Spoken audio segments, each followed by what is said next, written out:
What is up, guys? Hope you're all having a fantastic day.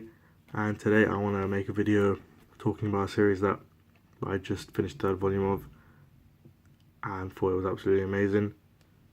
The volume definitely took me by surprise. I didn't think I'd enjoy it as much as I did. And that series is, of course, MAGI. Now, obviously, when people talk about the series in like collection videos or hauls or reviewing it, they do sing the series' praises and say that it's an amazing series. But I tried to keep an open mind before going into it and not just think it was going to be amazing simply because of what other people have said. Because obviously it's subjective and I might have a different opinion. But to be honest, what those people that talk about the series say is absolutely true. It is an amazing series and one of the best. And I think that if it can keep its consistency through the 37 volumes of the series, that I believe finishes next year in August, this can probably become my favourite manga. Just simply based off these first few volumes that I've read. It just does a lot of things right, and I think it's just everything that I was personally looking for in a manga. First thing I'd probably touch on is the artwork, because I did go into it thinking it wasn't great, or like when I flicked through the volumes before I read, it wasn't great, but I think that the artwork's actually pretty good now. Like, I think my problem was a like lack of any backgrounds or anything, but looking through a lot of other shonen titles, a lot of them do lack backgrounds as well, and I think that the mangaka here can do a great job of going from like funny, purposely poor artwork to incredible pages. For example, the one in here where he reveals that he is, I think it's volume 2 actually. Let me just find it quickly. Yeah, I think it's this page. Yeah, I mean, his artwork's amazing. So you can definitely alternate between the two types of artwork, and I don't really, just upon actually reading the series, the artwork wasn't really something that I was looking into or something that bothered me. I just kind of like to focus on the story because the story is amazing. And I think that one helping hand in that is the characters within it.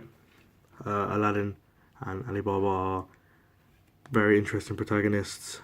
They have a lot of depth to them, and there's a lot of can still be explored even outside these first three volumes, and I think that they are the driving force for the series. But this girl on the cover of volume 3 here is also an interesting character as well.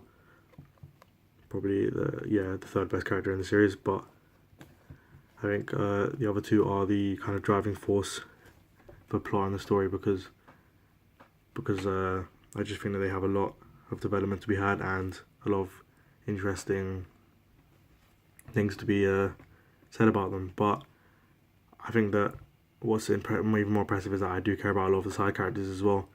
I don't think I've cared about as many of the characters that are introduced in this series since My Hero Academia. I think there's any other series that really makes me care about them.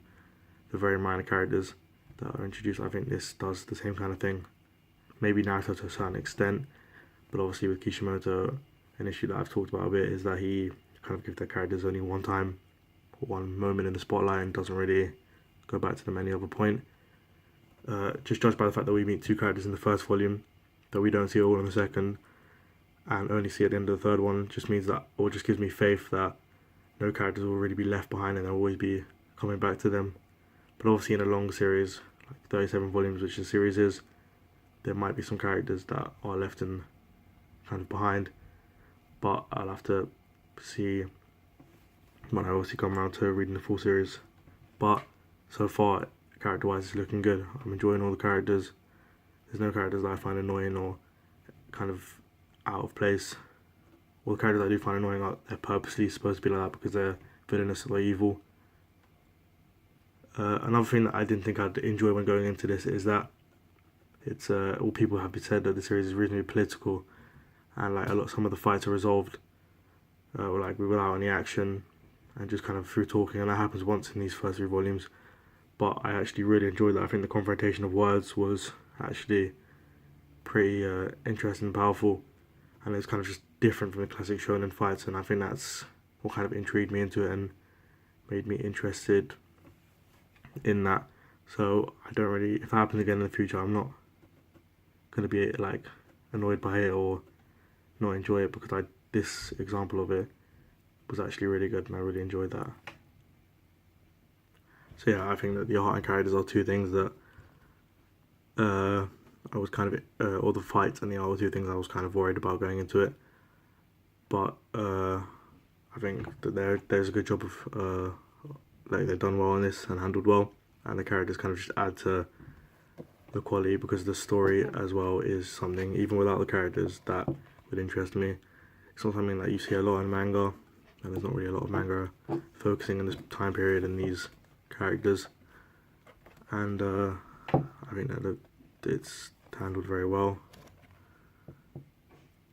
So yeah, MAGI just looks like it's going on the up. Another thing that I really enjoyed is that in volumes 1 and 2 there is a few pages of the mangaka talking about his journey, and it just makes me kind of happy to read that. Like, obviously, as most mangaka, he started off struggling to get his manga published and stuff like that, but in the end it all went well for him, I guess. And he kind of talks about, I'm trying to find one of the pages now but I can't anyway, he's talking about how he got MAGI published in Shonen Sunday because of some of the indie that worked there, and it was just kind of cool to see that we'll hear about him making it. It was like, I'm happy that he made it, and I think his series is absolutely amazing. And the kind of final thing I wanted to touch on was just how funny it was. I didn't expect going into this series to be laughing literally once a chapter, probably, to be honest. Like, everything that happened was, well, everything that was supposed to be humorous, it didn't feel like it was dragged out, or like, just, it wasn't like stupid humor or anything like that. I think that it was done in the right places, and it wasn't like, I guess it's not supposed to be a comedy series, but when the comedy is put into the series, it's done right, and I think it's just put in perfect moments, and it just made me laugh. I think that it's a very funny series, something that I wasn't expecting going into a shonen, and it's probably the times I've laughed the most is probably to this manga, and maybe One Punch Man, because that's quite funny as well. But yeah, MAGI definitely gave me some laughs, and I hope the rest of the series continues to be humorous. And just looking at some of the covers of the later volumes, I'm looking forward to content of those. But yeah, MAGI is a series that I genuinely think could take top spot from Naruto in terms of my favourite manga, just depending on how much I enjoy part 2 of Naruto, and how much the rest of MAGI keeps up with the consistency of these three. So yeah, it's kind of just a bit of a family video. I just wanted to talk about my enjoyment of the series. I thought it was really good, and I'm looking forward to reading more of it.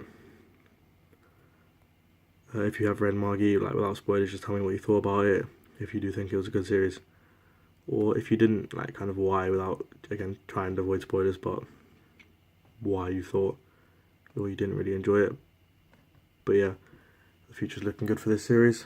Hopefully you guys have a great day, and peace.